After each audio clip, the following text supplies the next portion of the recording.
teruskan saja.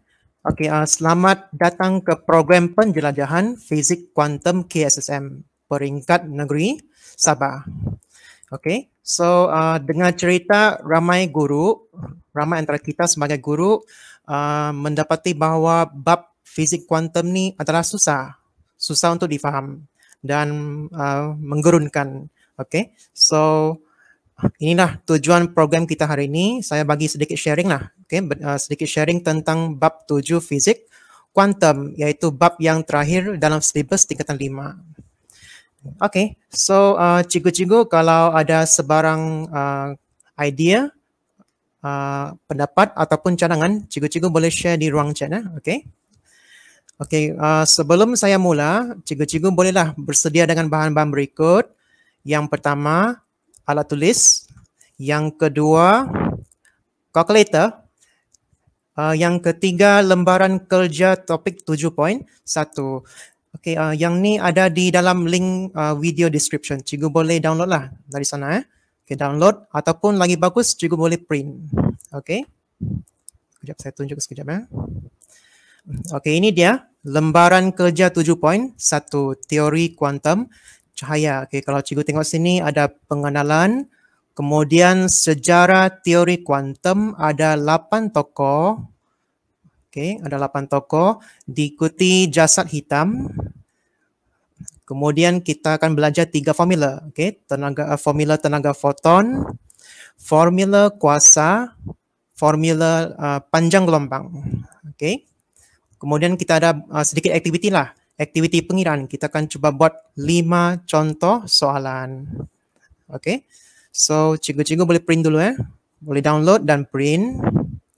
Okey, kemudian yang terakhir cikgu boleh sediakan buku teks dan buku rujukan fizik tingkatan 5.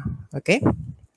Sebenarnya saya pun orang baru juga. Saya kali pertama jumpa fizik kuantum semasa saya berada di belajar ijazah fizik tahun kedua. Okey. Bagi saya memang susah lah mau faham. Kalau dibawa ke tingkatan 5 lagi susah kan. Okey. So tujuan program hari ini saya bagi sharing dalam cara yang mudah lah. Okey. Sebagaimana yang kita tahu, bab 7 fizik kuantum ada 3 subtopik, iaitu 7.1 teori kuantum cahaya, 7.2 kesan fotoelektrik, dan 7.3 teori fotoelektrik Einstein. Untuk hari ini, saya akan cover 7.1 teori kuantum cahaya. Okey. Okay, so ini dia topik 7.1 teori kuantum cahaya. Ya, sedikit seimbas lalu saya akan tunjuk apa yang kita akan belajar hari ini. Yang pertama, sejarah dulu. Sejarah di mana teori kuantum berasal. Okay, so sejarah perkembangan teori kuantum. Kemudian kita akan tengok sifat kedualan gelombang zarah. Okay, so biasanya kalau ikut yang sebelum ni, biasanya kita lihat cahaya sebagai gelombang. Tapi untuk bab ini, kita lihat cahaya sebagai zarah. Pelik kan? Okay, so itulah nama dia sifat kedualan gelombang zarah. Okay, so wave particle duality. Okay, so kemudian konsep foton. Okay, so zarah untuk cahaya namanya ialah foton. Okay. Okay, saya tunjuk sedikit perbezaan antara fizik klasik dan fizik kuantum. Okay, so basically fizik klasik is everything we see around us. Everything we see around us. Tapi kalau fizik kuantum is anything else that we cannot see. Okay, semua benda yang kecil-kecil namanya fizik kuantum. Yang semua benda yang kita boleh nampak fizik klasik. Okay, saya tunjuk dulu dari segi definisi dulu.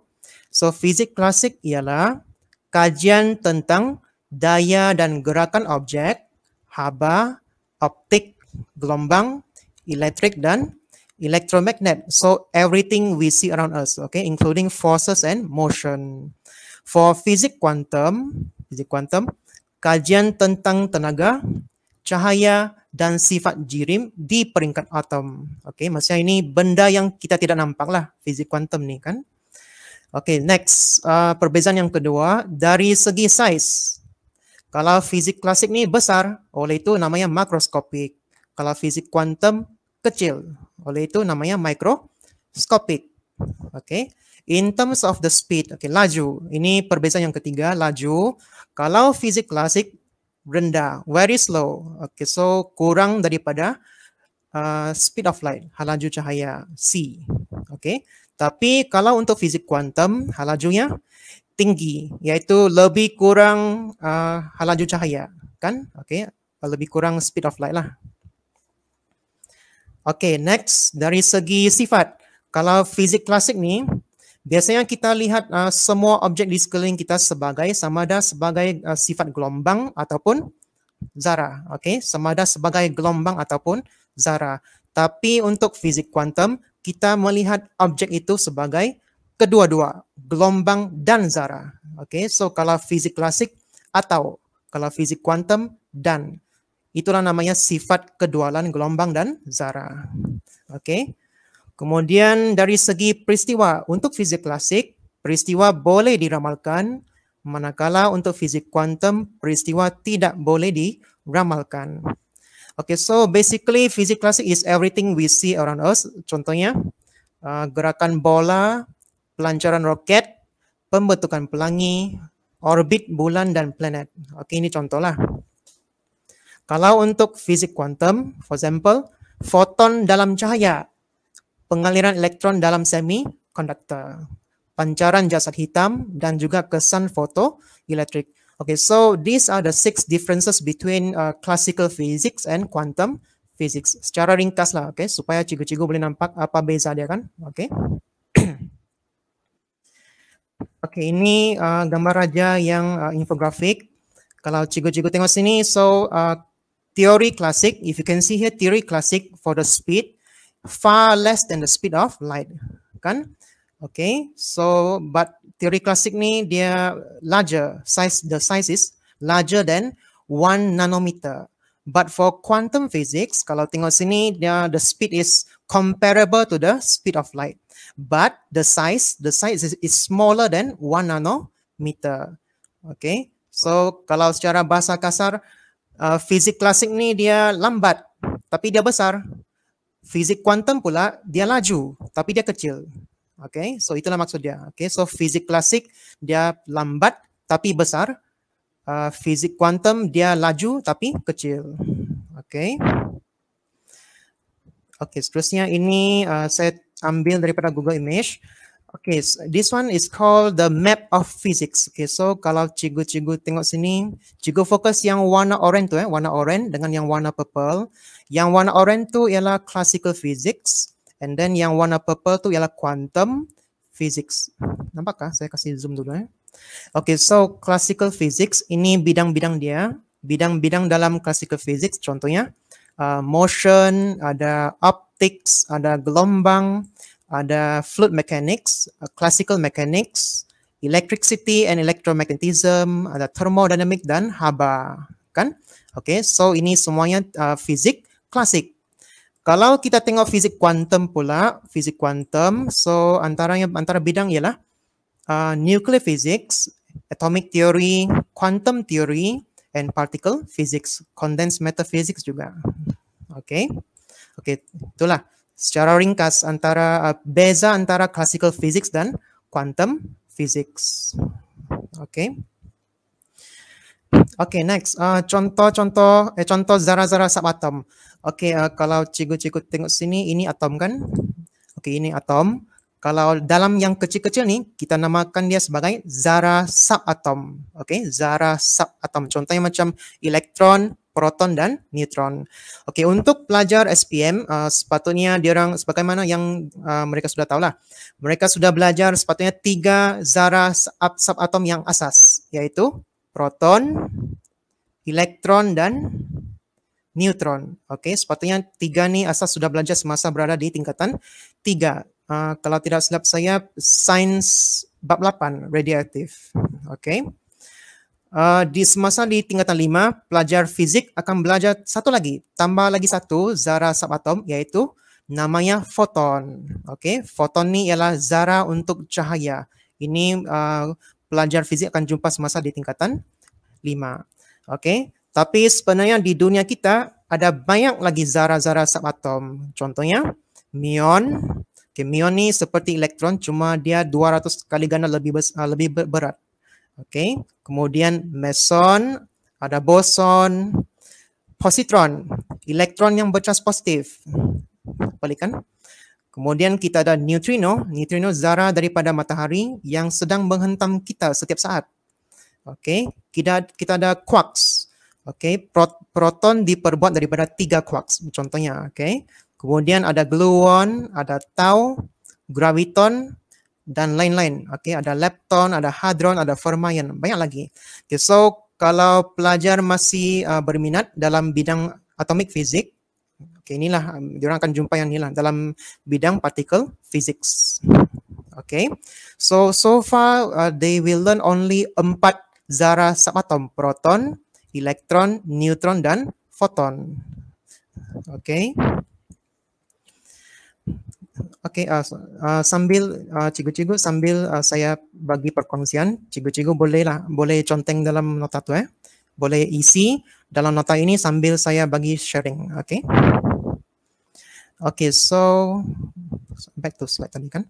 Okay, so cahaya boleh mengalami 4 fenomena gelombang. Okay, seperti yang kita tahu cahaya boleh mengalami 4 fenomena gelombang, yaitu pantulan, pembiasan, pembelauan, dan interference. Okay, so cahaya boleh mengalami 4 fenomena: pantulan, pembiasan, pembelauan, dan interference.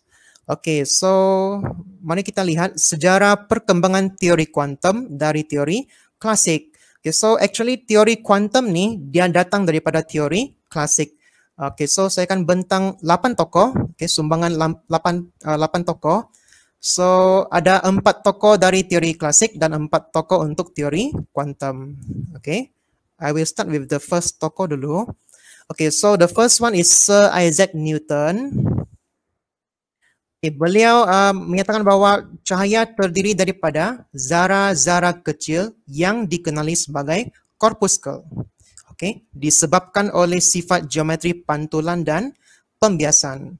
Okay, so Sir Isaac ni dia cakap cahaya ni bersifat zarah. Zarah itu namanya corpuscle. Okay, sifat geometri maksudnya kalau cikgu-cikgu tengok yang tadi tu, kalau untuk fenomena pantulan dan pembiasan, kalau cikgu-cikgu tengok dia punya lintasan dia berbentuk geometri kan? Okay, so lintasannya berbentuk geometri, seolah-olah macam bola melantun dari dinding kan?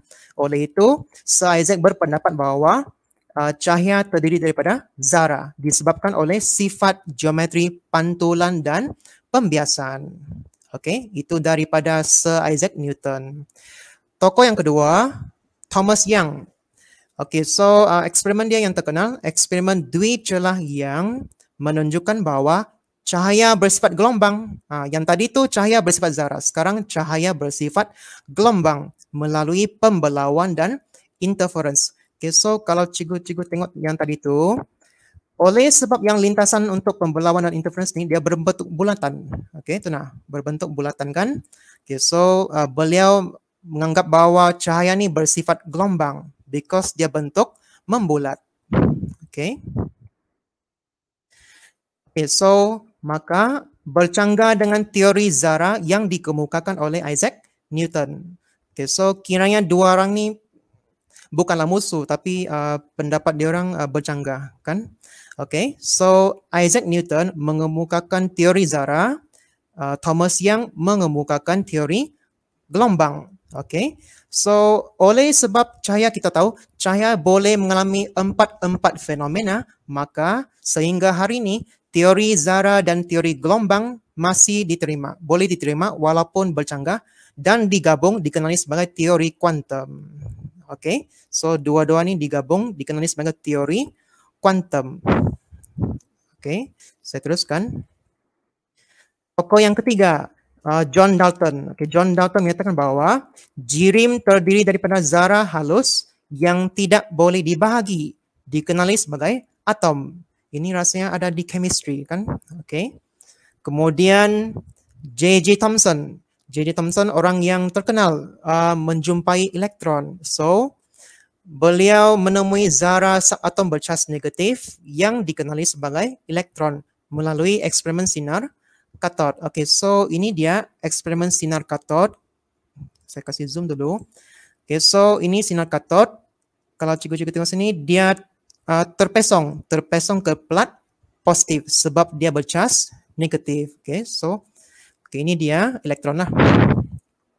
Okay, next kita masuk kepada teori kuantum. Okay, tokoh yang kelima, Max Planck. Okay, Max Planck memperkenalkan idea kuantum melalui pancaran jasad hitam. Ini nanti saya terangkan. Memperkenalkan idea kuantum melalui pancaran jasad hitam, di mana tenaga cahaya tidak dihantar dalam bentuk gelombang, tetapi dalam bentuk paket tenaga diskrit yang dikenali sebagai kuantum. Okay, so saya terangkan yang ini dulu. Paket tenaga diskrit.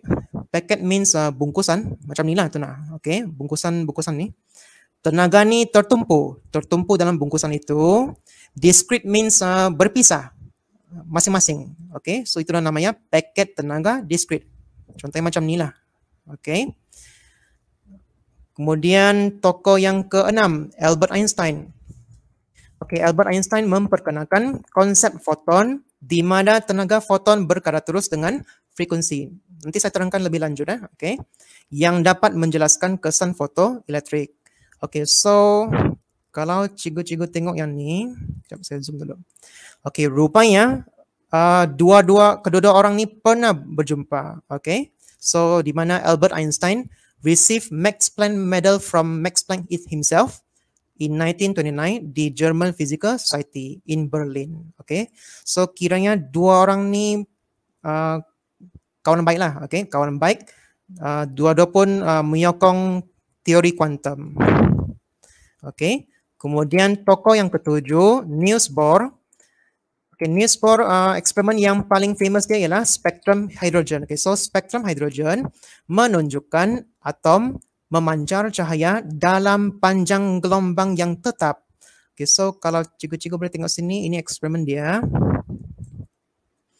Okay, so gas hidrogen ni mula-mula dipanaskan, kemudian akan membebaskan sinaran. Kemudian sinaran itu akan diseratkan mengikut warna. Okay, so inilah identiti warna untuk gas hidrogen. Okay, setiap unsur dalam jadual berkala ada identiti sendiri. Sama juga seperti manusia, setiap manusia ada cap jari sendiri. Okay, so samalah seperti unsur, kan? Okay, tokoh yang terakhir, Louis de Broglie. Okay, Louis de Broglie berpendapat bahawa jika gelombang cahaya mempunyai sifat zarah, maka zarah juga mempunyai sifat gelombang. Okay? Jika cahaya mempunyai sifat zarah, maka zarah juga mempunyai sifat gelombang. Okay, so sifat gelombang tambah dengan sifat zarah, jadi sifat kedualan gelombang zarah. Okay, nanti saya akan terangkan lebih lanjut. Okay, itu dia 8 tokoh yang membawa kepada perkembangan teori kuantum. Okay. Okay, kemudian jasad hitam. Okay, jasad hitam in English is called black body. Okay, black body. Lebih elok pelajar kena tahulah definisi jasad hitam. Okay, so jasad hitam ialah suatu jasad unggul yang menyerap semua sinaran elektromagnet. Okay, jasad hitam ialah suatu jasad unggul yang menyerap semua sinaran elektromagnet. For example, like this. Okay, so jasad hitam in English is called black body. Okay, so if you can see here, semua sinaran yang dituju akan diserap. Okay, semua diserap.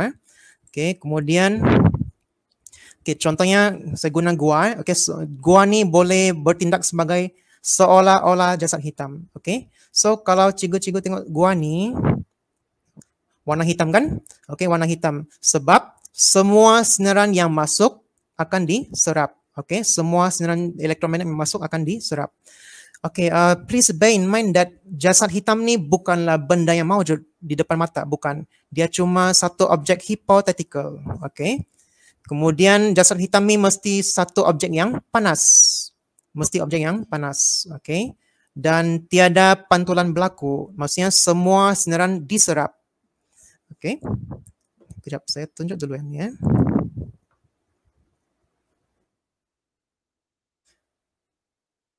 Okey.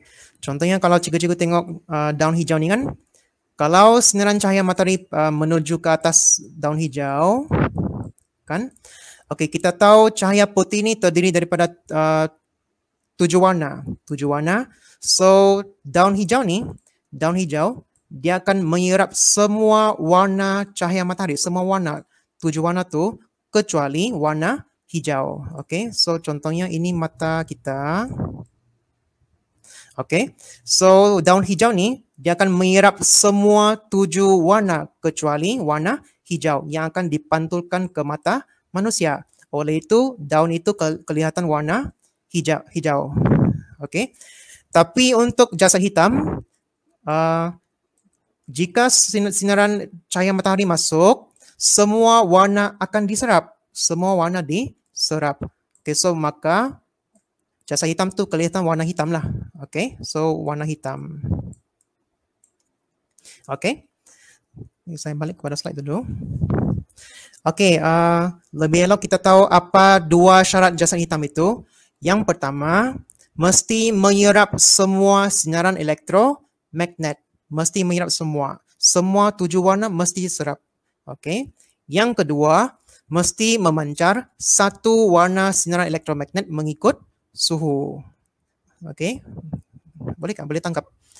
Okey, jasad hitam ialah jasad yang mesti menyerap semua sinaran elektromagnet tapi memancar satu warna mengikut suhu. Okey.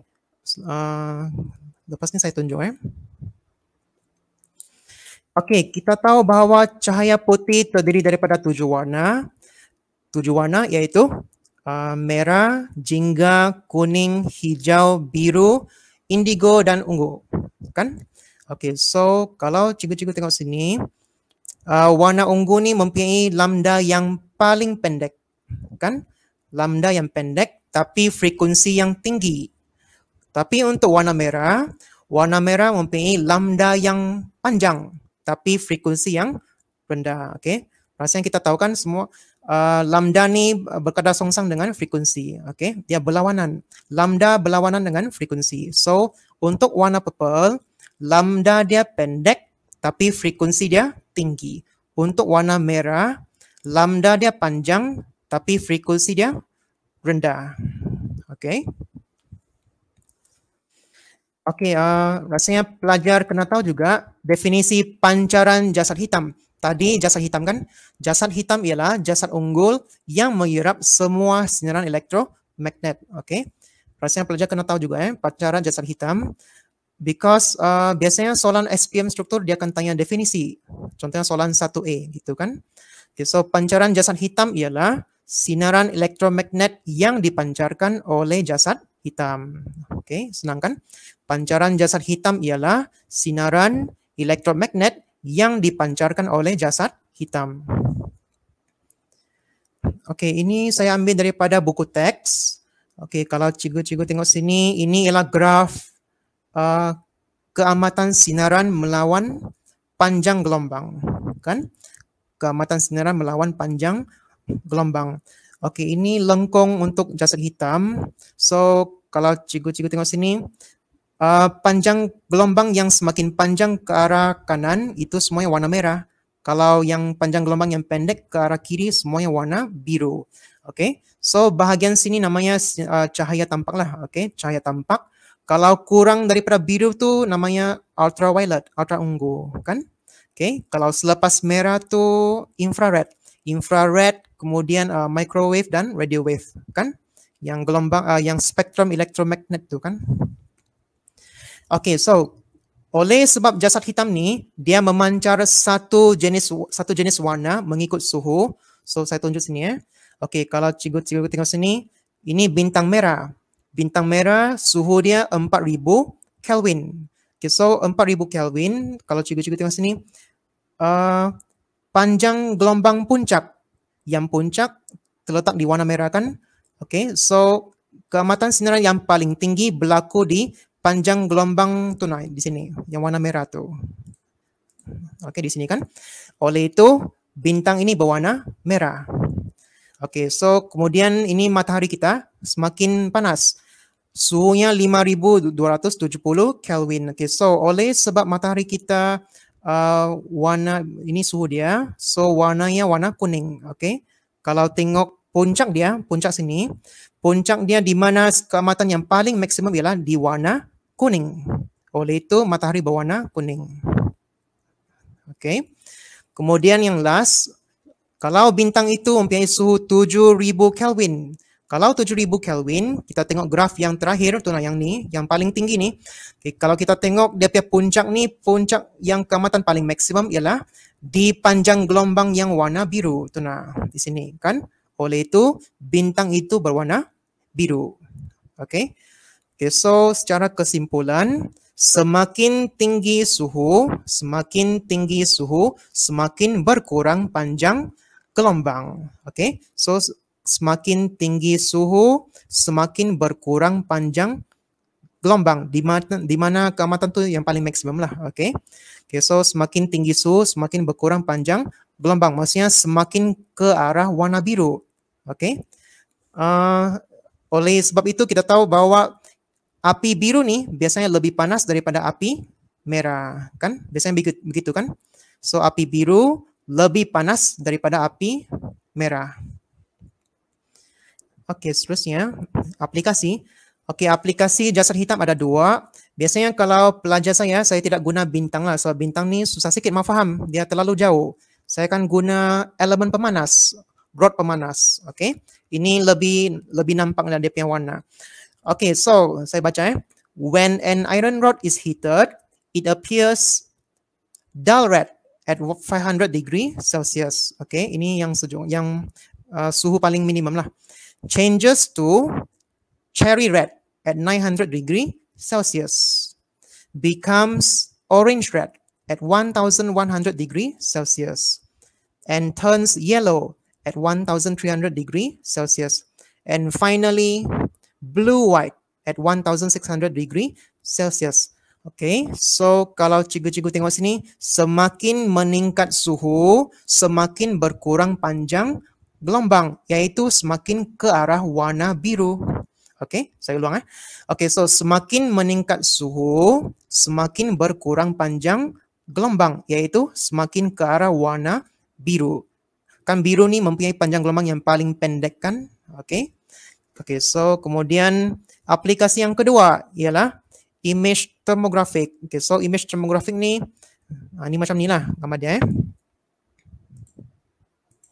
Okay, sebab objek-objek ni dia memancar satu warna mengikut suhu. Okay, satu warna senaran elektromagnet mengikut suhu. Oleh itu bolehlah bertindak seolah-olah jasad hitam.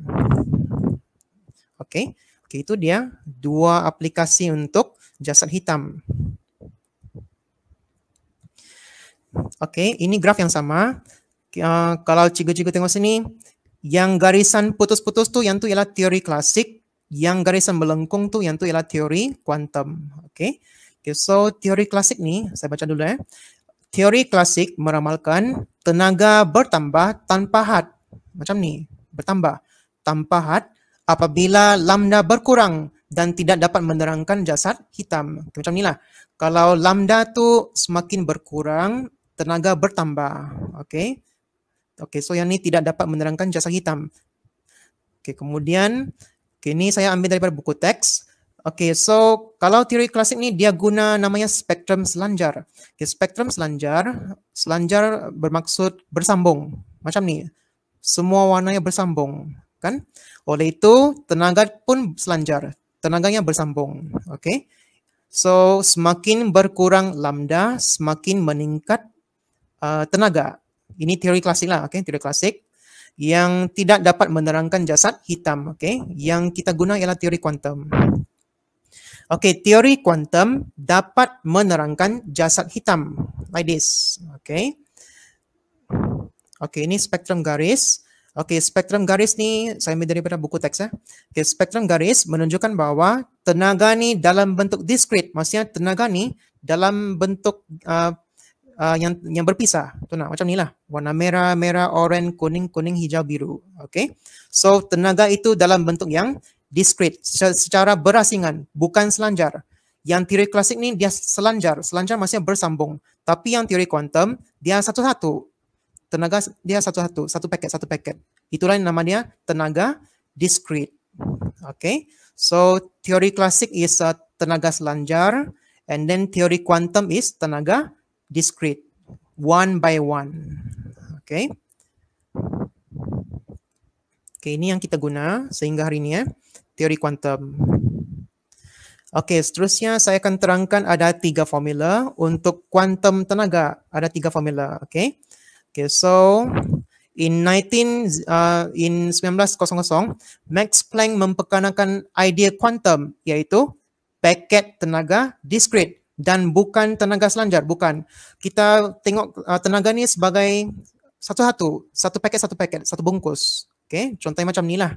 Oke, so paket tenaga discrete meaning is paket means satu bungkus satu bungkus kan. Tenaga ni dia tertumpu dalam bungkusan itu. Okey. Kemudian discrete ni maksudnya berpisah secara individu, berasingan. That's why namanya ialah paket tenaga discrete. Okey, dan bukan tenaga selanjar. Okey, so ini tenaga selanjar, bukanlah, kita tidak guna yang ni ya. Bukan tenaga yang bersambung. Kita guna yang ni, yang satu-satu. Okey. So inilah namanya quantum, paket tenaga discrete. Okay, in 1905, Albert Einstein mengembangkan teori Planck. Yang tadi itu Max Planck memperkenalkan kuantum, sekarang Albert Einstein menamakan paket itu sebagai foton. Okay, so yang paket tadi itu, yang paket ni dikenali sebagai foton, yaitu zarah cahaya. Okay, so for this theory, kita tengok tenaga ni sebagai satu paket, okay, berpisah, namanya zarah foton. Okay. Okay, lebih elok pelajar kena tahulah definisi foton. Okay, so foton ialah zarah berjisim sifar, tiada jisim, zarah berjisim sifar yang terdiri daripada kuantum tenaga cahaya. Okay, so ini pelajar kena tahulah definisi dia. Sebab biasanya struktur dia akan tanya soalan pertama, apakah maksud foton? So, foton ialah zarah berjisim sifar yang terdiri daripada kuantum tenaga cahaya. Okay. Okay, so zarah foton ini boleh diibaratkan sebagai sebiji bola dengan tenaga tersendiri. Okay, so ini cuma bayangan saja. Okay, foton ni boleh diibaratkan sebagai sebiji bola dengan tenaga tersendiri, like this. Okay, macam 3 ni lah. Okay. Okay, so itu secara ringkas tentang zarah foton. Okay, kemudian tenaga foton adalah berkadar terus dengan frekuensi gelombang cahaya. Okay, so formula dia ialah, okay, so tenaga foton in English is called photon energy kan. So symbol is E. Okay, E stands for energy. Energy is directly proportional to the frequency. Okay. Okay, so kalau kita mau tukar menjadi dalam bentuk persamaan, dia akan menjadi E sama dengan HF. Okay, E sama dengan HF. Okay, di mana kena label lah. Di mana E ialah tenaga foton dalam joule, H ialah pemalar Planck. Pemalar Planck 6.63 darab 10 kuasa negatif 34. Kalau bagi saya kan lebih baik kita minta pelajar hafal nilai ini supaya lebih senang nanti kan. Okay, so lebih baik kita hafal lah nilai ini supaya nanti masa kita buat pengiraan tu lebih senang. Okay, so nilai pemalar Planck ialah 6.63 darab 10 kuasa negatif 34. 6.63 darab 10 kuasa negatif 34. Saya ulang, 6.63 darab 10 kuasa negatif 34. Okay. Kemudian F ialah frekuensi foton in Hertz. Okay. So ini formula yang pertama, tenaga foton. E sama dengan HF. Okay. Okay, so oleh sebab dia berkadar terus, maka semakin tinggi frekuensi, semakin tinggi tenaga foton. Okay, semakin tinggi frekuensi, semakin tinggi tenaga foton. Okay, so kalau saya tunjuk di depan. Okay, so kalau cikgu-cikgu tengok sini, tenaga foton untuk yang warna biru, cahaya biru, lebih tinggi daripada cahaya merah. Kenapa? Sebab semuanya bergantung kepada frekuensi kan? Kerana frekuensi cahaya biru adalah lebih tinggi daripada cahaya merah. Okey? Kan yang biru tadi itu kan? Yang biru tadi itu panjang gelombang dia pendek tapi frekuensi dia tinggi. Yang merah ni panjang gelombang dia panjang tapi frekuensi dia rendah. Oleh itu, biru mempunyai tenaga foton yang lebih tinggi daripada warna merah. Okey? Okey, kemudian formula yang equivalent. Kejap ya. Okey, so C sama dengan F lambda. Sekejap saya tunjuk di whiteboard lah.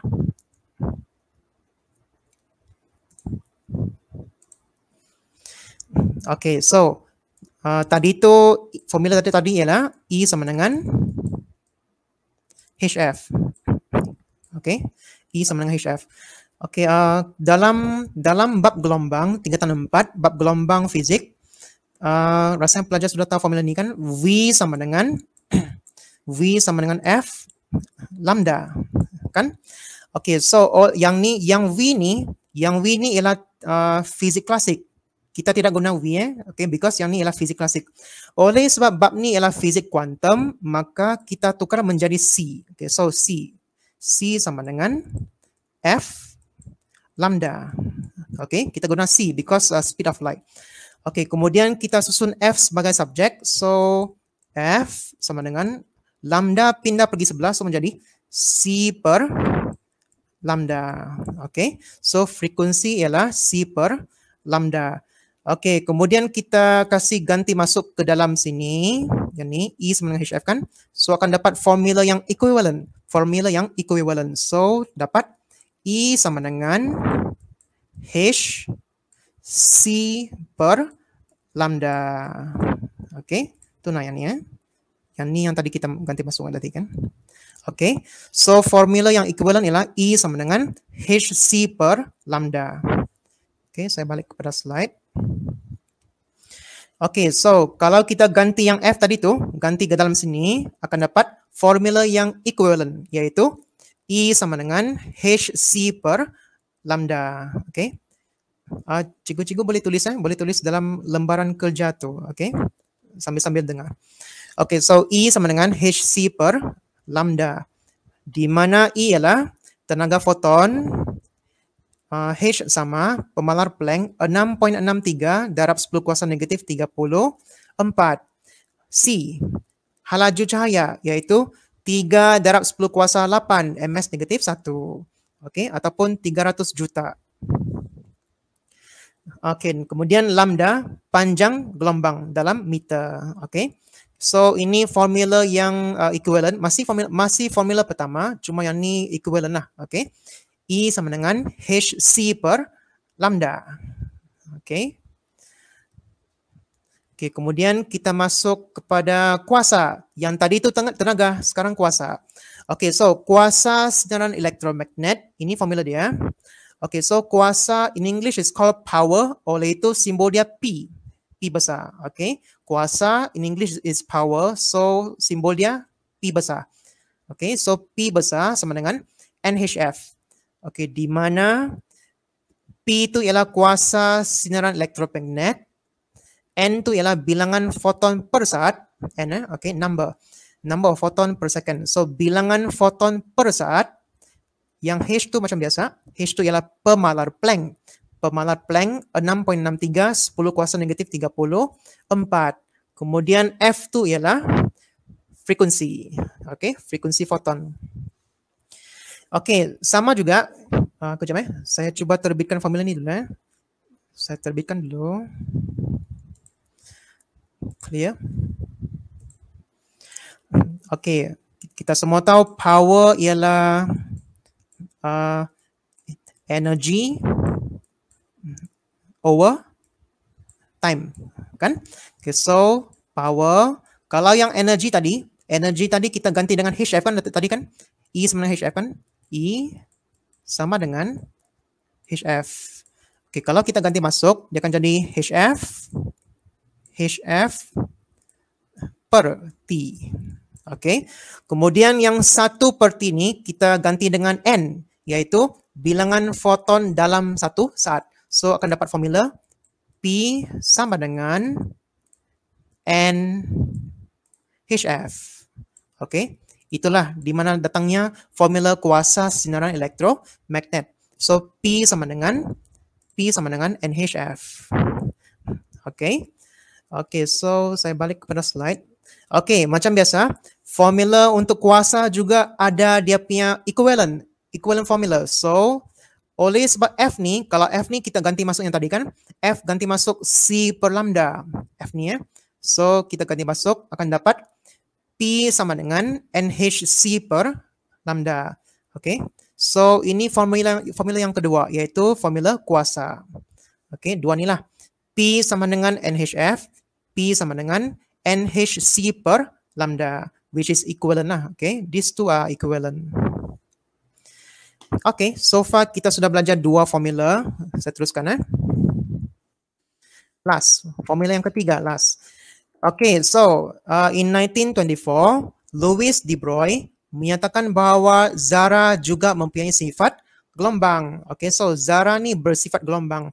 Okay, so sifat zara tambah sifat gelombang membawa kepada sifat kedualan gelombang zara.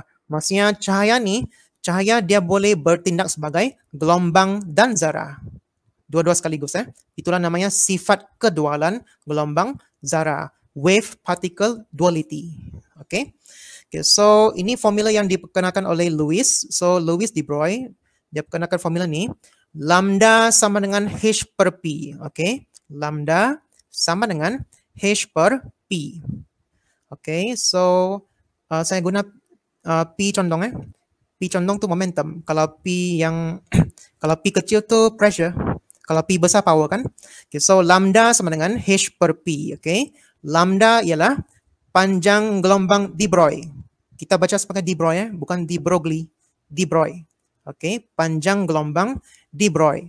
Kemudian H macam biasa. H ialah pemalar Planck. Pemalar Planck iaitu 6.63 darab 10 kuasa negatif 34. Okay. Kemudian P condong ni ialah momentum. Momentum zara. Okay, so formula ini ialah bukti bahawa cahaya ni bersifat kedua-dua zara dan gelombang. Because yang lambda ni menunjukkan sifat gelombang, yang momentum ni menunjukkan sifat zara. Okay, so that's why this is a powerful formula yang menunjukkan kedua-dua sifat gelombang dan zara. Okay. Okay, macam formula yang sebelum, yang formula ni ada juga dia punya equivalent. Oleh sebab yang ni momentum, so seperti yang kita tahu momentum ni apa? Momentum ialah hasil darab jisim dan halaju kan? Okay, so juga boleh ditulis sebagai lambda sama dengan H per mv. Okay, so dua-dua ni equivalent lah, sama. Okay, ini formula yang ketiga. Formula yang ketiga, lambda sama dengan H per P. Ataupun lambda sama dengan H per mv. Okay, boleh ikutkah cikgu-cikgu? Okay, so cuma ada 3 formula je. Okay. Okay, kalau kita tengok formula tadi, lambda sama dengan H per mv kan? Lambda sama dengan H per mv. Okay, so kalau tengok sini, panjang gelombang berkadar songsang dengan jisim dan halaju zara. Okay, kalau yang jisim dia besar, lambda dia kecil. Kalau jisim dia kecil, lambda dia besar, kan? Okay, so oleh itu sifat gelombang bagi objek yang berjisim besar sukar dilihat.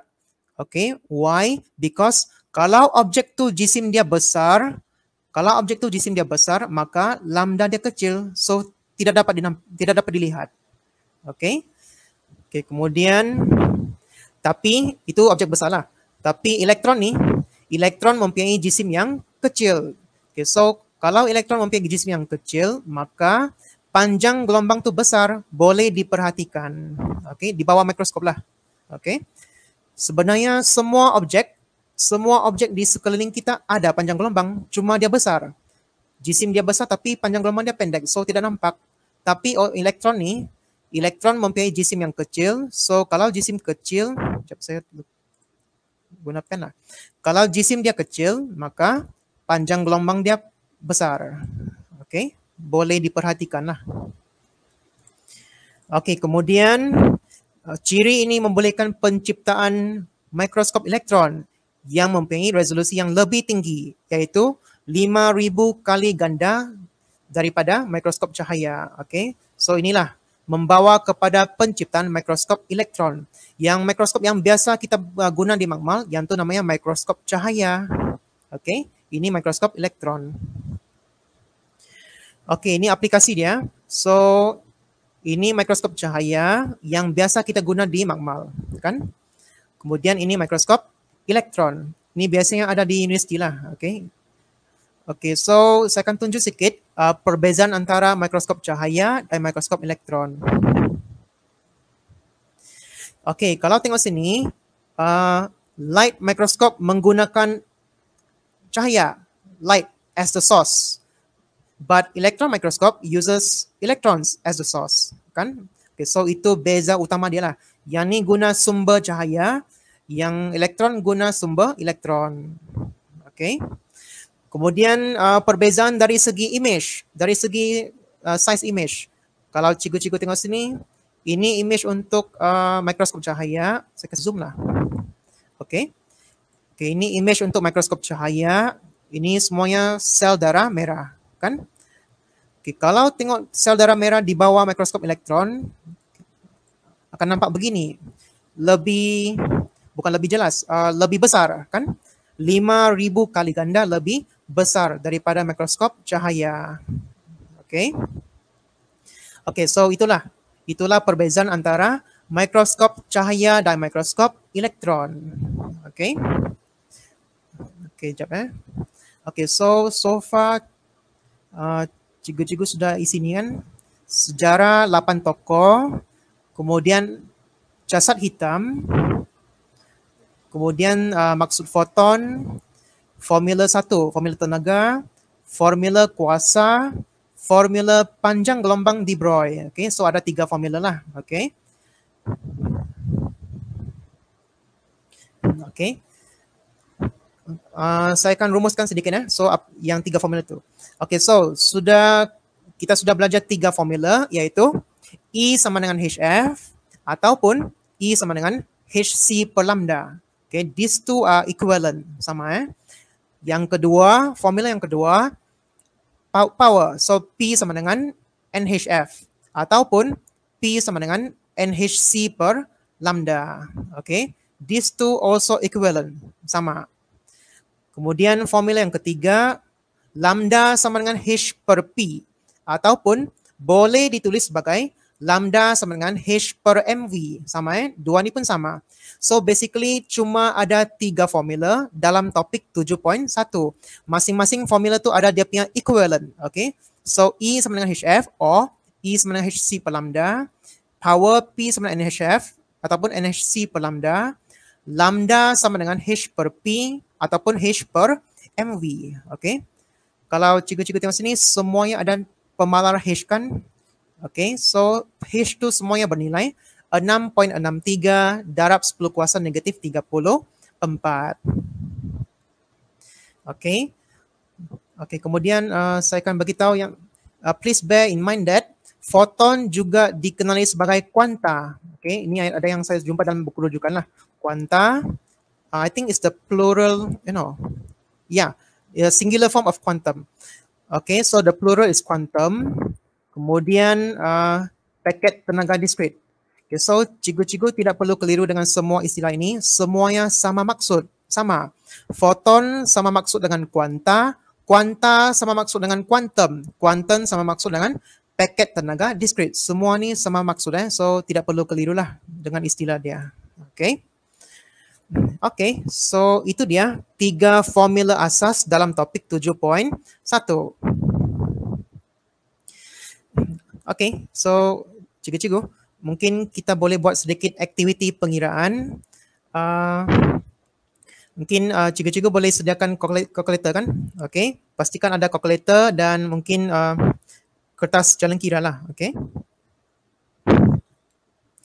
Okey, mungkin saya akan minta bantuan pembantu saya, Cikgu Marcus, selaku pengarah program ini, okey, untuk membantu saya. Okey, so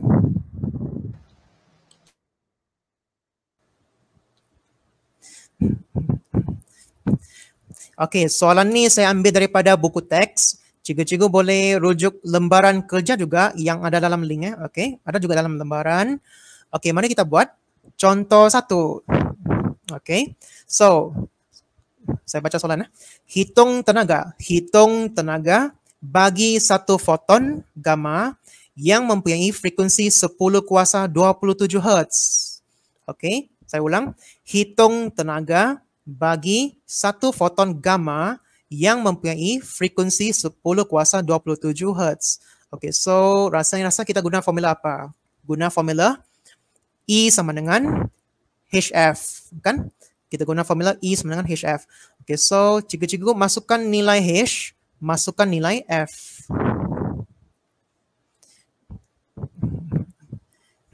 Okay. Mungkin anda sudah respon dalam chat, adakah? Setakat ni belum, cikgu. Okay.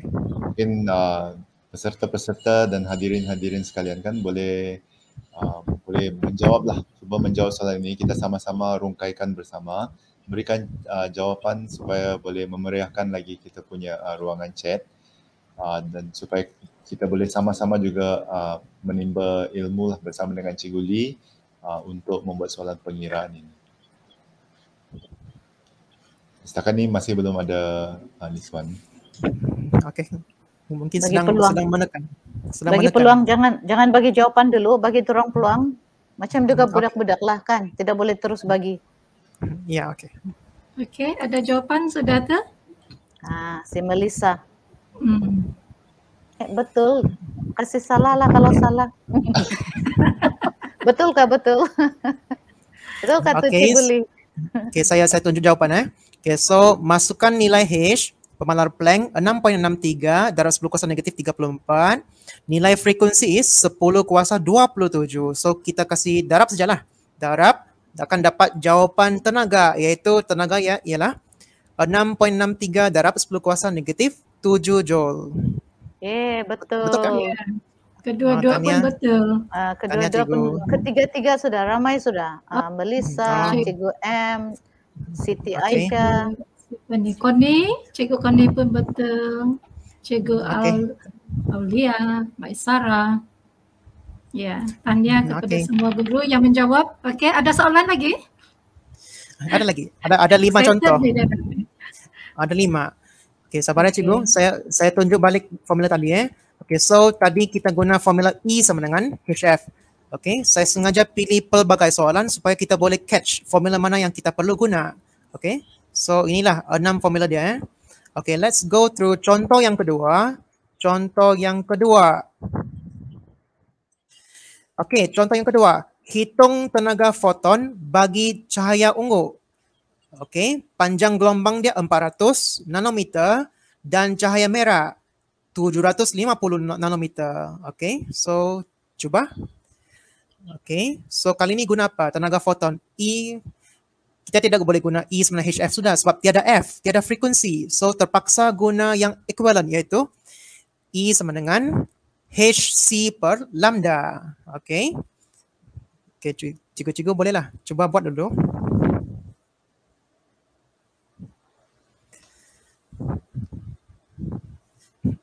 Okey, hitung tenaga foton untuk warna purple, hitung tenaga foton untuk warna merah.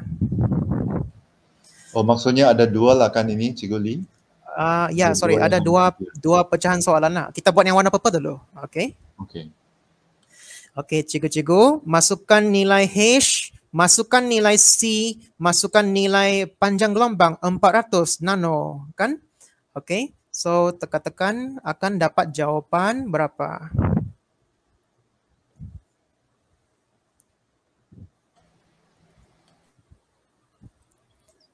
Cikgu Lee. Ya. Memang ini formula murid kena hafalan ni kan? Dia memang tidak ada dalam soalan ni. Setakat ni kita belum nampak senarai formula yang diberi dalam SPM. Setakat ni belum. Tapi untuk tahun ni saya recommend hafal dulu lah. Untuk hari ini, untuk kali ini hafal dulu formula dengan ini. Dengan yang panjang frekuensi itu, apa tuh panjang yang Panjang 6 poin gelombang. itu pun kena hafal juga. Itu pun tidak diberi. Tidak. Kalau nilai pemalar diberi. Ini ada tuh. Ada diberilah. Mereka tidak Ya. perlu menghafal. Betul. Nilai pemalar semua diberi, jangan risau. Cuma formula saya tidak dapat confirm lagi. Sebab ini format baru kan. Batch pertama yang ambil format KSSM. Okey, ada jawapan sudah? Okey, cikgu-cikgu tekan bahagi, lepas tu dapat jawapan berapa? Tu ada sudah mereka letak sana. 4.97 kali 10 kuasa negatif 19. Betul kah tu? Okey, betul tu nak. Tahniah cikgu. Okey. Betul. Ramai yang menjawab betul. Pintar-pintarlah ni cikgu. Patutlah bergelar cikgu. Memanglah. Okey, saya teruskan Okey, teruskan so juga. yang tadi tu cahaya ungu. Okey, cahaya ungu. Mari kita teruskan untuk cahaya merah. Okey, sama juga guna formula yang sama. Mari kita kira tenaga foton warna merah. So, formula yang sama, E sama dengan Hc per lambda. Okey, cuba. Cikgu, jawapan akhir mesti ada unit kah? Macam mana tu? Ada yang tanya ni. Kalau tiada unit, salah kah? Okey, kalau saya ajar budak saya minta letak unit lah, okey. Tapi kalau ini saya bagi info tambahan sajalah, okey. Kalau untuk pemeriksa tidak perlu unit pun tidak apa, unit diabaikan, okey. Tapi saya galakkan letak unit lah, okey. Supaya selamatkan. Sebab kita semua ni bakal saintis, lebih elok kita letak unit. Walaupun pemarkahan nanti tidak kira unit, dia cuma tengok jawapan saja. Okey. Terima kasih. Okey, so cikgu-cikgu masukkan nilai H, masukkan nilai C, masukkan nilai lambda. Lambda is 750 nano. Okey, so tekan akan dapat berapa jawapan?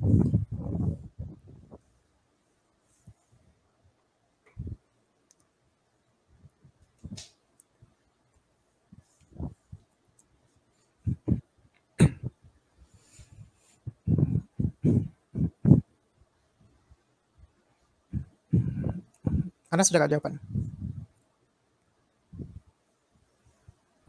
Ya, banyak sudah yang menjawab ini, Cikgu Lee. Oh, okey. Apa jawapan dia? Saya tidak nampak chat. Saya full screen. Cikgu Jacqueline 2.6 darab 10 kuasa negatif 19 Joule. Ramai juga yang dapat jawapan yang sama. Okey, terima kasih. Okey, tahniah cikgu-cikgu. Okey, Tuna. Ini jawapan dia 2.65 darab 10 kuasa negatif 19 Joule. Okey, so di sini kesimpulannya cahaya warna ungu mempunyai tenaga yang lebih tinggi daripada cahaya warna merah because panjang gelombang dia lebih pendek kan? Okey. So cahaya ungu panjang gelombang dia pendek, so tenaga dia tinggi. Cahaya merah panjang gelombang dia panjang, so tenaga dia rendah. Okey. So itulah beza antara cahaya biru, cahaya ungu dan cahaya merah. Okey, mari kita teruskan. Contoh yang ketiga. Okey, saya baca soalan. Okey, contoh 3. Hitung bilangan foton. Okey, so biasanya kalau saya ajar pelajar, diorang akan buat label lah. Hitung bilangan foton means they have to find n, kan? Hitung bilangan foton yang dipancarkan satu saat oleh lampu cahaya hijau yang berkuasa 50 watt. Okay, so 50 ni power lah, watt. P. Okay. Kemudian frekuensi cahaya hijau ialah F 5.49 10 kuasa 14 Hz. Okay, so rasa-rasa kita guna formula apa? Mesti guna formula yang ada kuasa, kan? Yang ada P, kan? Okay, so kita guna formula P sama dengan NHF. Okay. Okay, cuba tekan dulu. Oke, kita guna formula power sama dengan NHF. Oke, so oleh sebab mau cari nilai N, so kita masuk sini saja. P itu 50, kemudian N itu dibiarkan, N itu mau carikan, kita biarkan N, kemudian masukkan nilai H 6.63, 10 kuasa negatif 34, kemudian masukkan nilai frekuensi 5.49, 10 kuasa 14. Oke, cikgu-cikgu boleh coba tekan. Rasanya ini darab dulu kan, darab pas itu pindah sebelah.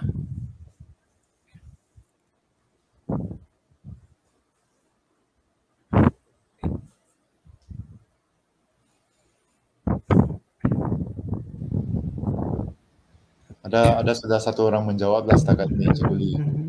Oke, so jawapan dia lah N ialah Di sini dia tulis 1.37 darab 10 kuasa 20 photons per second.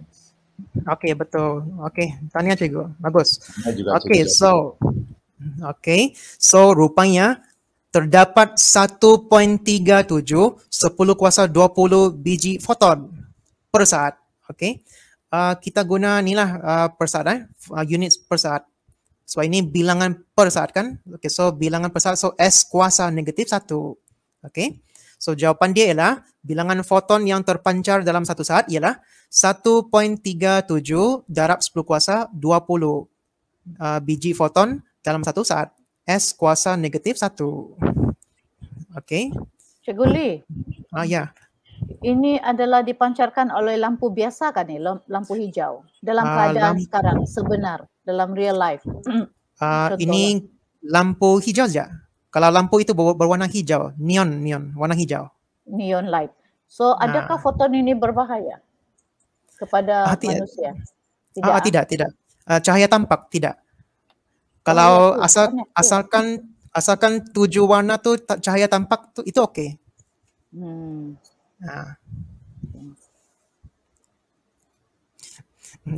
Jangan pergi kepada sinaran ultraviolet ataupun X-ray, itu bahaya sudah. Kita guna yang 7 warna, iaitu merah, jingga, kuning, biru, hijau, indigo, ungu. Vigio tu kan, atau betul. Kan? 7 warna pelangi yang membawa kepada cahaya putih. Jadi tidak berbahaya. Ya. Okey kah? Cikgu-cikgu boleh buat contoh 3? Okey sudah. Maksudnya cikgu semakin tinggi itu kuasa semakin banyak foton lah. Semakin tinggi watt. Semakin tinggi watt, semakin banyak foton, bilangan foton dihasilkan. Kalau dia masih kekalkan warna hijau itulah, betul. Kalau cahaya hijau dikekalkan, semakin tinggi bilangan foton, semakin tinggi kuasa. Yes, betul. Saya belajar fisik ni hari. Okay. Contohnya kalau N ni tinggi kan, of course 50 ni pun meningkat juga kan?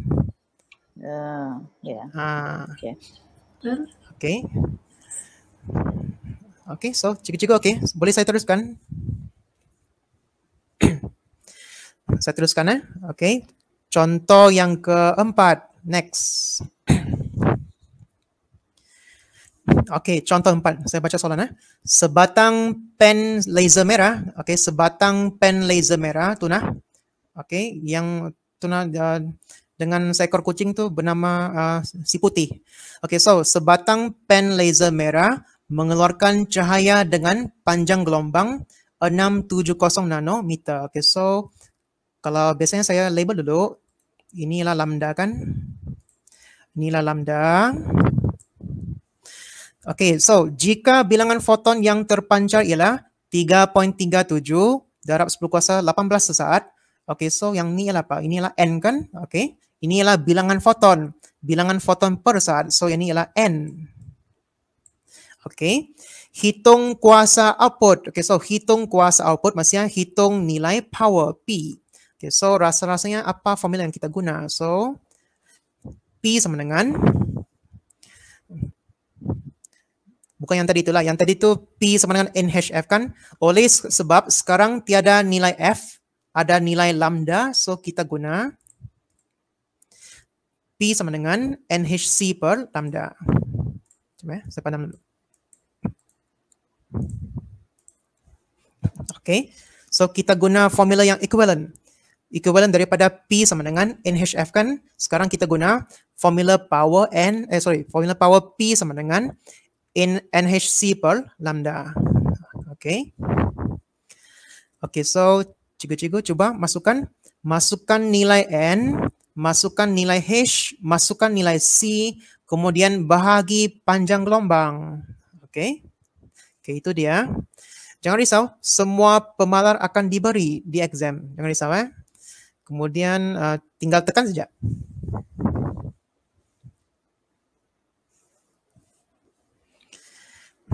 Okay, so kuasa sama dengan 3.37 darab 10 kuasa 18. Ini N.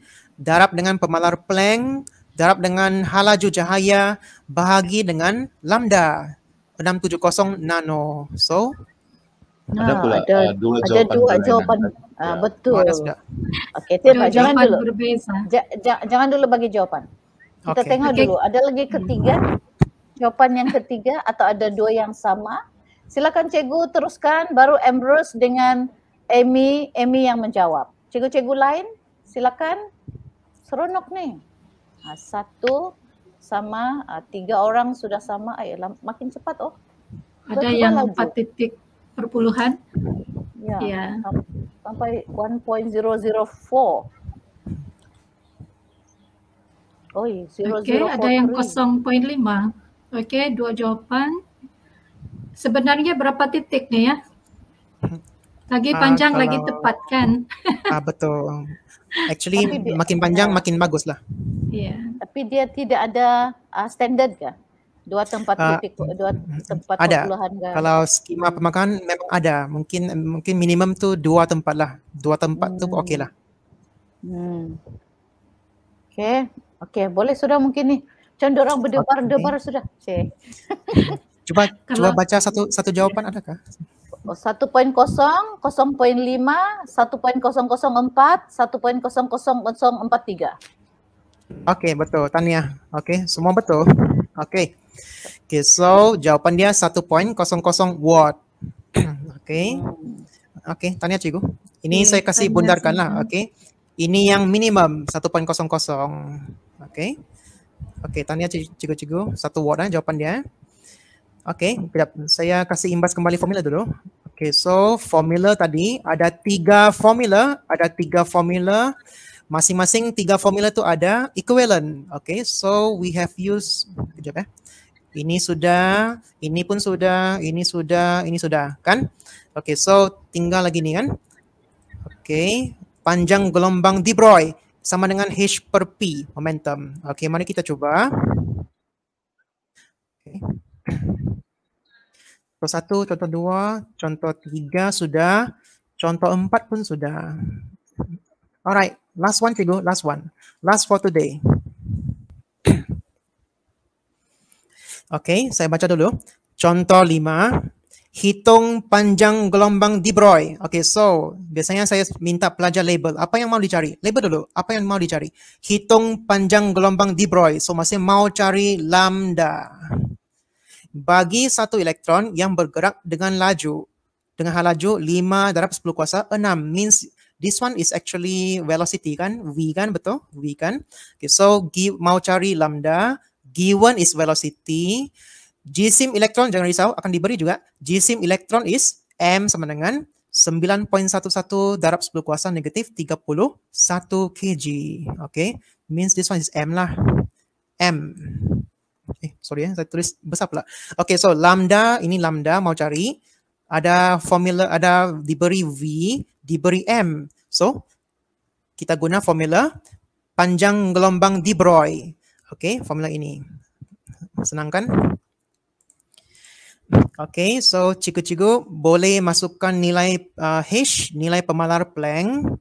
Masukkan nilai jisim elektron, masukkan laju elektron. Kemudian tekan-tekanlah, tekan kalkulator.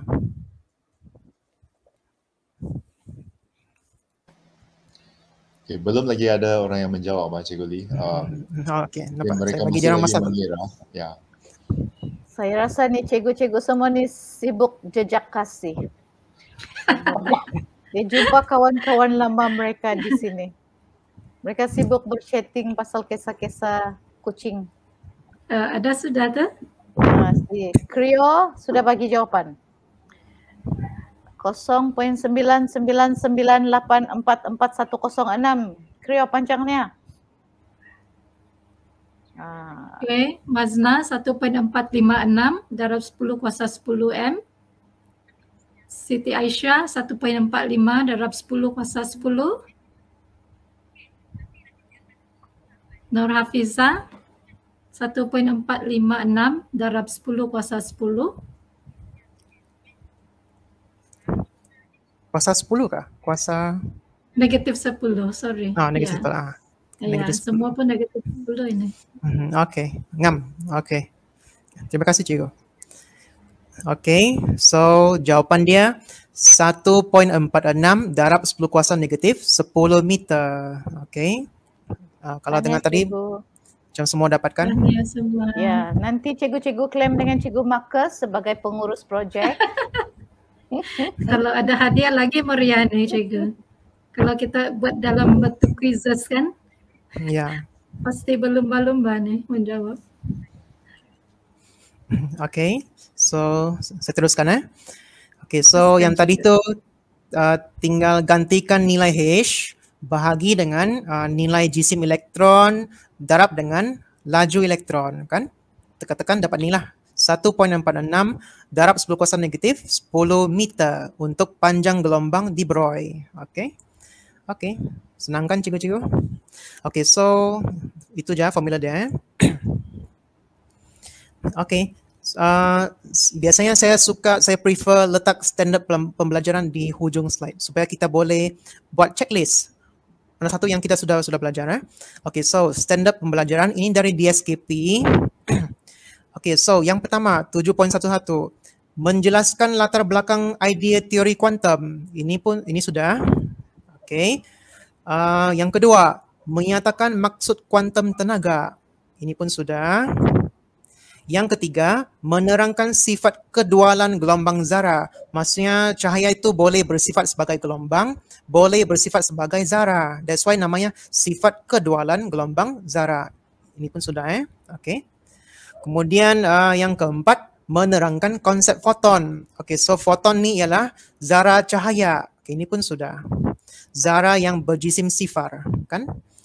Dan yang standard yang kelima, menyelesaikan masalah melibatkan formula, iaitu tenaga foton E sama dengan HF dan kuasa P sama dengan NHF. Okay, so dua formula inilah. Ini pun sudah kita belajar. Okay, tanya cikgu. Okay, so untuk yang last ni saya akan kasih rumuskan sedikit lah. Okay, rumuskan sedikit tentang apa yang kita belajar hari ini. Okay, so what have we learned today? Okay, so 7.1 teori kuantum cahaya. Okay, kita belajar dari segi sejarah perkembangan teori kuantum. Ada 8 tokoh.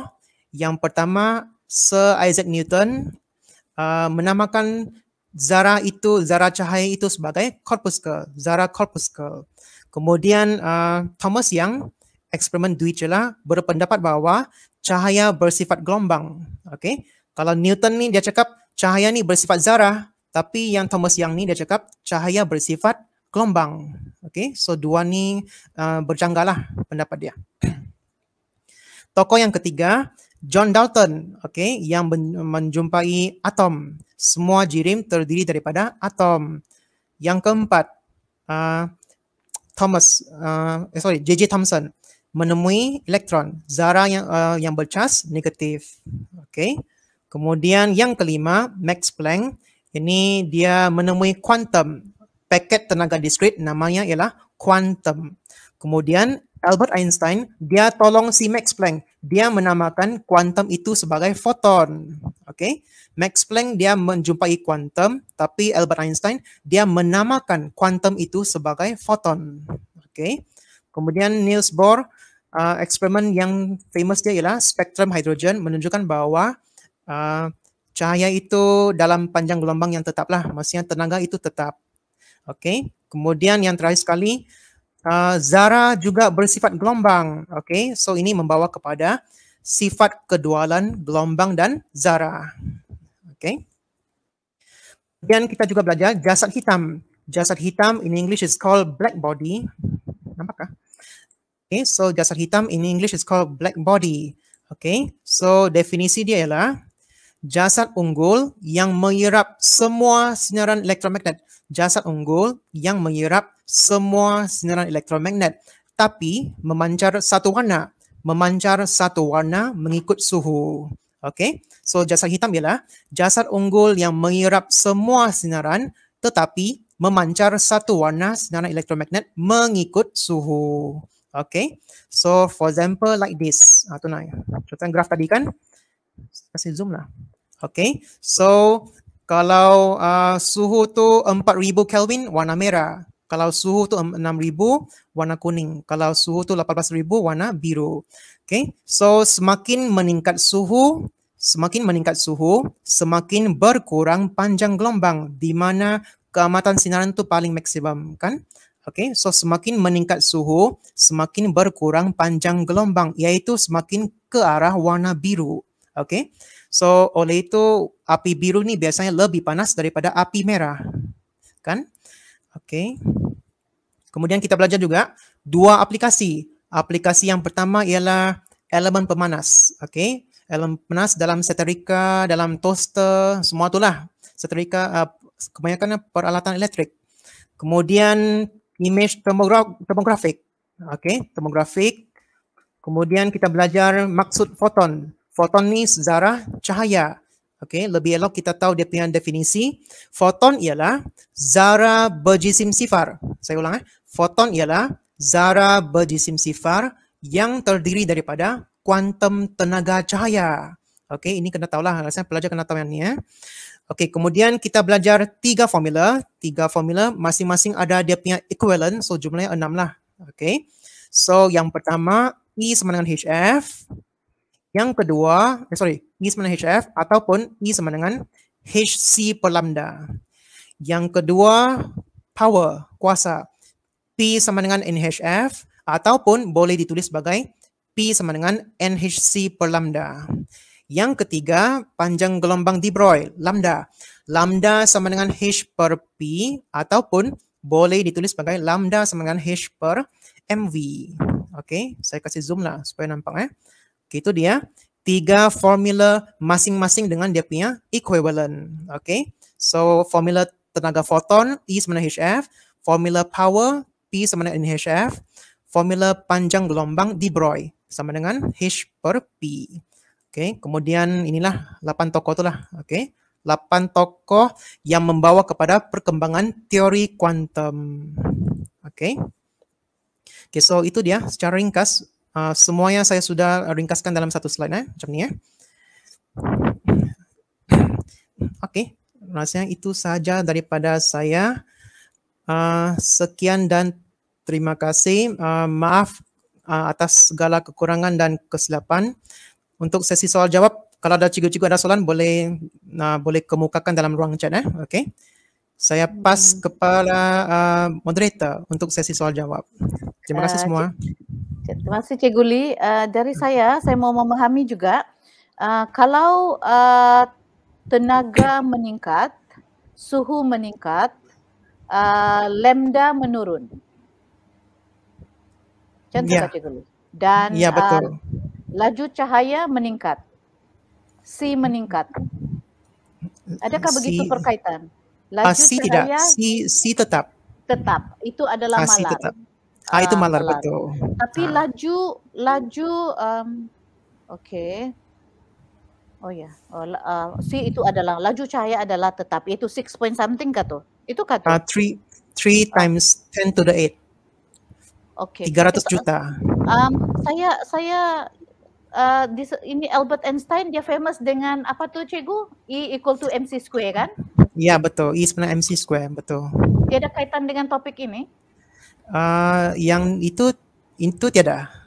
Yang itu tiada. Itu tenaga, itu fizik nuklear tu. Fizik nuklear. Okay. Lebih kepada fizik relativity lah, relativity fizik.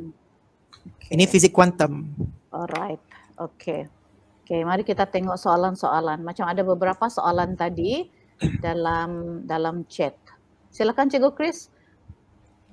Okey, terima kasih kepada Cikgu Lee ya, perkongsian yang berinformatif. Ramai guru yang memberikan komen ya dalam YouTube itu. Mereka mengatakan bahawa mengucapkan tahniah, terima kasih kepada Cikgu Lee kerana mendapat info yang sangat bagus, perkongsian yang sangat baik dan bermanfaat. Okey, tadi saya telah melihat soalan ya untuk tidak mengecewakan Cikgu Krio ya. Okey, dia mengatakan bahawa dalam muka surat 234 buku teks itu, okey, untuk kesan fotoelektrik, litar E gerak dari katod ke anod, somehow ada juga dari anod ke katod. Jadi dia mohon respon. Okey, soalan ini telah kami bincangkan tadi. Sangat berkaitan dengan tajuk pada hari esok ya. Jadi untuk soalan ini tunggu dululah ya, Cikgu Krio akan dijawab pada hari esok dalam topik 7.2 dan 7.3. Okey, sila bersabar ya. Itu ialah soalan daripada Cikgu Krio lah. Dan ada juga soalan sebenarnya sudah dijawab lah. Okey, tapi saya post saja di sini. Iaitu daripada Cikgu M. Okay, dia bagi tahu selamat petang Cikgu Lee, dalam buku teks muka surat 225. Okay, gambar foto 7.1A. Okay, image demografik kereta biru 6 darjah Celsius, merah 24 darjah Celsius. Boleh terangkan kerana kita sedia maklum biru itu panas, merah itu sejuk. So macam terbaliklah info ni ya. Okey, di sini sebenarnya sudah dijawab. Terima kasih ya kepada Cikgu Zul Najmi ya. Ada memberikan sedikit penerangan, tapi Cikgu Lee nanti komen lah ya, mungkin ada tambahan lah ya. Okey, dia bagi tahu ini jawapan Cikgu Zul lah. Okay, thermal camera akan detect frekuensi call object, release low frequency. Hot object akan release high frequency. Sensor kamera akan detect frekuensi ini. Kemudian prosesor kamera akan display low frequency dalam kurungan call object as blue. Okey, mungkin Cikgu Lee ada tambahan kepada soalan ini. Silakan Cikgu Lee. Okey, kalau untuk image tomografik, kalau untuk jasad hitam biasanya kita tahu warna biru lebih panas, warna merah lebih sejuk. Tapi untuk image tomografik ni bagi saya dia macam kurang sesuai lah untuk dijadikan aplikasi, tapi mungkin boleh dijadikan seolah-olah aplikasi seolah-olah jasad hitam, because dia terbalik. Warna merah menunjukkan suhu yang tinggi, warna biru pula menunjukkan suhu yang rendah. Okey, ini saya ada baca because kalau kamera ni dia detect infrared. The more infrared, the hotter. That's why. Tapi jasad hitam ni dia detect cahaya tampak. Cahaya tampak which is from red, 7 color, from red to blue kan. Blue is the hottest and then red is the coolest. But untuk image tomografik dia guna spektrum yang sebelah inframerah. Kalau inframerah semakin dia merah, semakin panas. Okay, kalau biru dia sejuk. Ini yang saya baca lah untuk infrared camera, because they only detect the infrared side of the spectrum electromagnet. Okay, dia tidak guna cahaya tampak, dia guna infrared je. Adakah menjawab soalan itu? Ya, Cikgu. Terima kasih atas penerangan yang diberikan. Okey, Cikgu Elsie, ada lagi? Atau kita teruskan? Ya, kita harap dia telah memberi satisfy kepada cikgu yang telah bertanya tadi. Cikgu Krio kata Cikgu Chris? Ya, Cikgu Krio. Okey, jadi macam Cikgu siapa tu tadi? Apa yang saya bagi tahu tu? Ya. Okey, dari saya lagi sudah nama dia. Cikgu M tadi tu. Oh, Cikgu M. Ya. Okey. Dari saya, bagaimana cikgu fizik boleh menarik minat murid-murid untuk muda ataupun suka kepada topik baru ini, Cikgu Lee? Okay. Kalau ini lebih kepada pedagogi kan? Ya. Yeah. Okay. Okay. So kalau saya fizik kuantum ni dia tidak melibatkan benda everyday object. Okay, fizik kuantum ni dia bagi saya susah mau tengok. Semua kalau fizik kuantum dia melibatkan benda yang kecil. Kan? Anything that we cannot see. So the only way is kalau saya tunjukkan video lah. Tayangan video yang menunjukkan fizik kuantum, di mana berkembangnya fizik kuantum ini, apa yang membawa kepada idea kuantum ini. Okay. Kemudian saya akan tunjuk juga macam cahaya ni, mungkin saya akan buat benda maujud lah, macam guna aktiviti berbola tu. Dan cahaya tu, kita boleh anggap yang cahaya tu bersifat zarah. Kita guna bola tu dia melantun daripada dinding. Macam itulah. Okay. Ataupun kita boleh guna, kalau kita tutup lampu, kita shine cahaya, shine ke arah cermin, itu pun akan menunjukkan pantulan kan. Okay, so itu sifat gelombang lah. So ada dua, dia bersifat gelombang dan bersifat zarah. Walaupun zarah foton ni kita tidak nampak, but at least we can show something to the students through video. Okay. Alright. So ini mungkin satu juga yang perkongsian yang baik untuk cikgu-cikgu yang mengajar subjek ini kepada student lah kan. Okay. Saya tengok daripada penerangan awal tadi ada penting untuk mengingat macam sejarah pula kan. Ingat tokoh-tokoh sains lah. Okay. Jadi wajiblah kan Cikgu Lee untuk mengingat apakah sumbangan-sumbangan macam si Dalton, si J.J. Thomson, ada orang si Planck. Kalau tidak memang mereka boleh hilang markah lah kalau tidak ingat. Ya, bagi saya kena ingat at least yang asas lah. Paling asas apa sumbangan mereka. Semua 8 tokoh itu kena ingat dia punya sumbangan dia, asas dia. Sebab biasanya soalan ini akan ditanya di soalan struktur pendek ataupun soalan paper 1 objektif. Ada resepi kah Cikgu Lee yang boleh kongsi bagaimana boleh mengingat benda-benda ni? Ramai pula orang saya tulis macam lebih daripada 8 orang.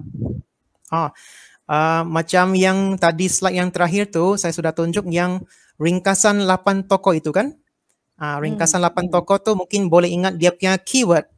Keyword dia. Si Newton jumpa zarah corpuscle, si John Dalton jumpa atom, si J.J. Thomson jumpa elektron, gitulah. Okay. Max Planck jumpa kuantum, si Albert Einstein jumpa foton, gitu. You just remember the keyword. Okay. Alright. Jadi saya harap ini ada satu lagi tambahan kaedah pengajaran kreatif dan mudah untuk dibawa semasa PDP dengan murid-murid lah. Okay, kalau mungkin kita tengok jika tidak ada soalan, saya serahkan kepada Cikgu Chris untuk sesi seterusnya. Okay. Untuk sesi seterusnya, kita ucapkan ribuan terima kasih kepada Cikgu Lee ya di Chiwei kerana telah memberikan perkongsian yang begitu terperinci dan menarik, berinformatif dan seterusnya telah menjawab soalan itu tadi ya. Jadi sebelum kita mengakhiri untuk sesi bahagian ini, mungkin kita boleh menonton ya rumusan pembentangan pada hari ini. Okey, dipersilakan.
Oke, terima kasih atas pembentangan video rumusan itu tadi ya.